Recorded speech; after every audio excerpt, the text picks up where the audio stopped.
How's it going, guys? My name is Zach with the Movie Castle, and today we're going to be taking a look at When Evil Calls. This is from 2006 and directed by Johannes Roberts. You may remember him for the 47 Meters Down movies, and also Strangers Pray at Night. He does a lot of fun stuff. I think he's a little underrated, especially I like when he goes ahead and goes cheesy with it, which he definitely does do in this movie. Lots of fun stuff. This movie stars Jennifer Lim, Dominique Pinon, Oscar Pearce, but we also have Chris Barrie in here. He was Rimmer on Red Dwarf. If you guys are fans of sci-fi comedy, definitely recommend Red Dwarf. And on top of that, as our horror host, we have Sean Pertwee as the janitor. You may know him for Dog Soldiers, but he also was Alfred on Gotham. I really do like his take on Alfred. Gotham was a pretty fun show. But anyway, I picked this up not really knowing what it was. I thought it'd be like a knockoff of One Missed Call or something. But it's actually a Be Careful What You Wish For styled anthology story. There's a text message going around the school offering people wishes, and of course, ironic twists ensue, and lots of good, cheesy fun. A lot of the wishes are done just for comedy, and, you know, cheesy practical effects, really bad CGI, and just a lot of, it's really cheesy, and not gonna lie, but I should also explain the gimmick, because this movie does have a bit of a gimmick. This is a phone horror movie designed to be watched on your phone in 2006. Yeah, there's a case of being a little bit too ahead of your time. IMDb lists this as a TV show with 20 2 to 4 minute episodes, and that's because back in the day before streaming was great, you had to literally download these onto your phone one at a time just to watch the little 2 to 4 minute movie. If anyone actually watched this like this back in the day, I would love to hear what it was like. Stephen King did the animation of N kind of in this manner, and I've covered that before. But yeah, I can only imagine pulling them all down one at a time, watching just a tiny bit of content, and then having to delete and pull more in. Phones would get a lot better at streaming, so you don't have to download everything. And also, man, look at the phones in this movie. That was the phones of the time. Flip phones with 1-inch screens? Yes, the idea of a streaming movie now is super commonplace, and the idea that this was one of the first designed to be watched on a phone, that is, that's an important forerunner, but boy, yeah, too far ahead of your time there. But I think that's also why the movie is kind of cheesy. I watched the bonus features, and Johannes Roberts said he didn't know if he could scare people on a 1-inch screen, so he thought, why not just have fun with it? And it's basically like an 80s throwback. Goofy, cheesy fun. You can tell it's low budget, but fun stuff nonetheless. Don't expect something super scary. I think the thumbnail or the cover makes it look a little scarier than it is. Go in knowing that you just want some cheesy fun, and this will work out for you. Anyway, let's talk a little bit about the plot. I'm not going to be doing any major spoilers, but that being said, I do want to analyze this movie, break it down a little bit, and say my piece on a few plot points. So I won't be spoiling the end, and I'll try to leave most of the ironic twist undisturbed. I will talk about a few of them. But yeah, let's analyze this a little bit. Let's start off with Sean Pertwee. He plays the janitor, our horror host, and basically between segments, he'll talk to us in first person, kind of like I'm talking to you now. You know, he'll talk right at you and say, Why wasn't that story interesting? And then he'll introduce the next one. Oh, but Kirsty's tale is even stranger. Have you ever thought about this? And, of course, being a horror host, tons and tons of puns.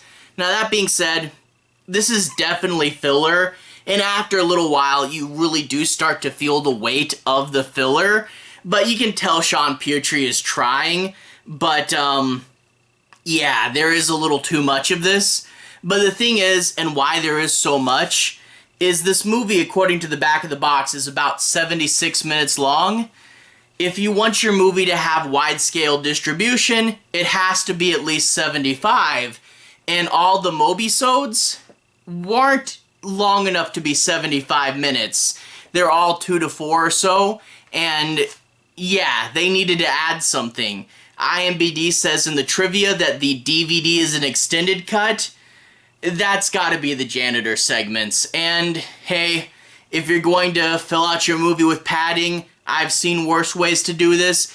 A horror host, solid idea, but does get a little stale towards the end. Anyway, the real plot of the movie. We jump in to our main character.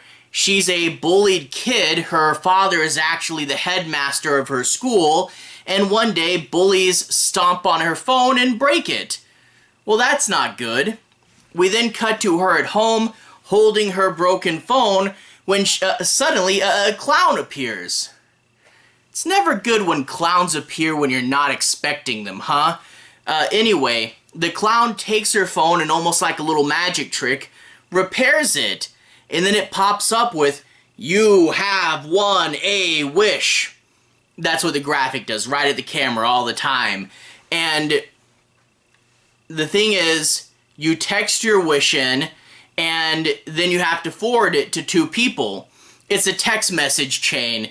You would get these things with emails and even also YouTube comments, and they faded away recently, and I'd say good riddance. But, so yeah, they started a text message chain, and one thing I really like is she wishes to be popular. She gets her wish without an ironic twist, but the idea is if she wants to keep her good life, she has to keep people from trying to take down the genie. I like this idea, kind of making your main character a little bit of a bad guy there, trying to be like, oh, people are dying, but I can't let anyone stop this genie because genie's helping me out.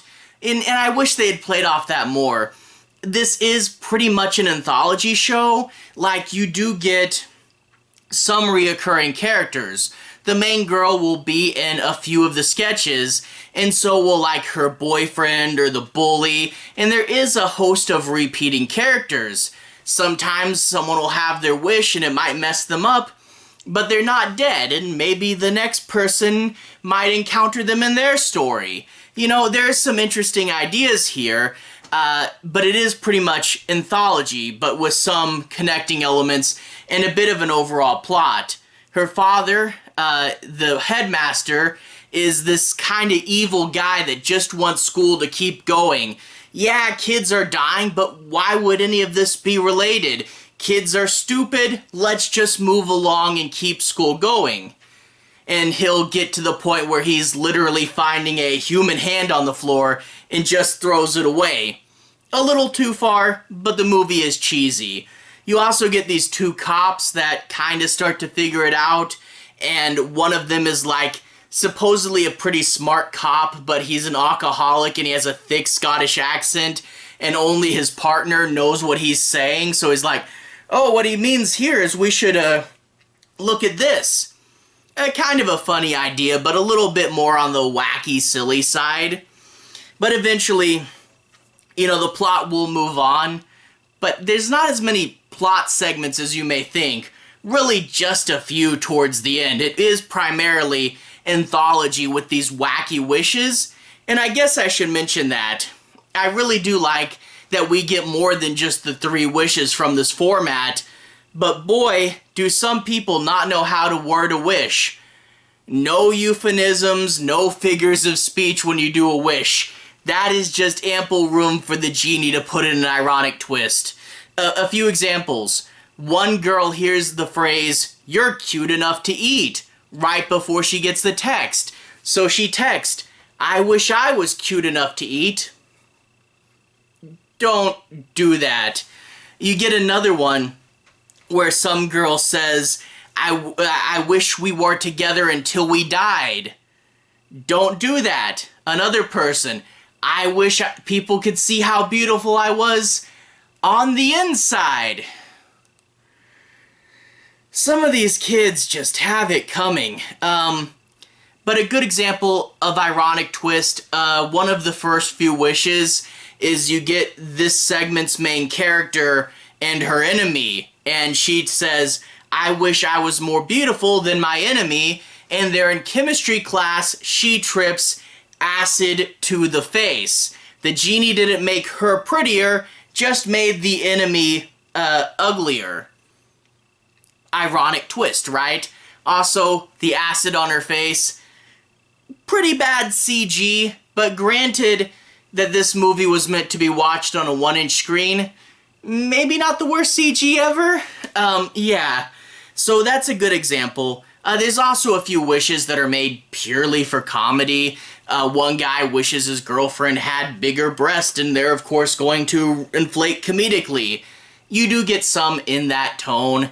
There's also the very gratuitous girls' basketball scene where someone wishes he had X-ray vision.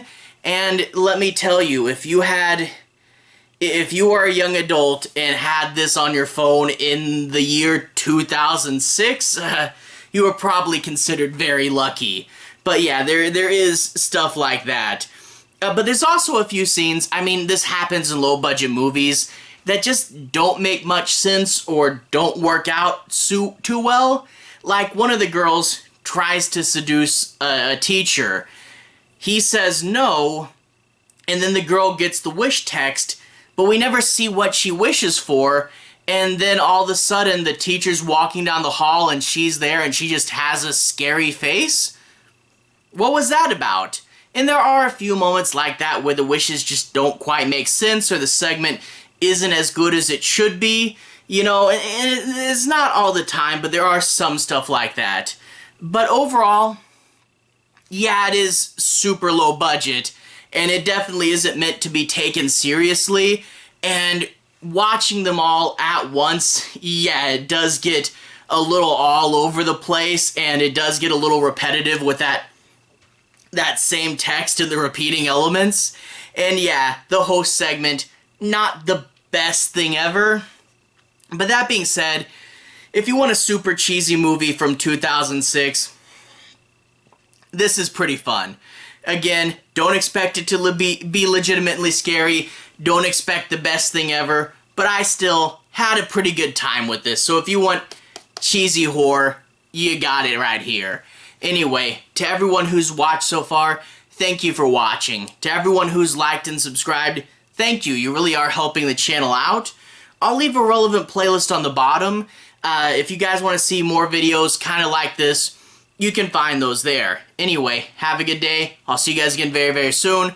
Relevant playlist on the bottom. Have a good day now.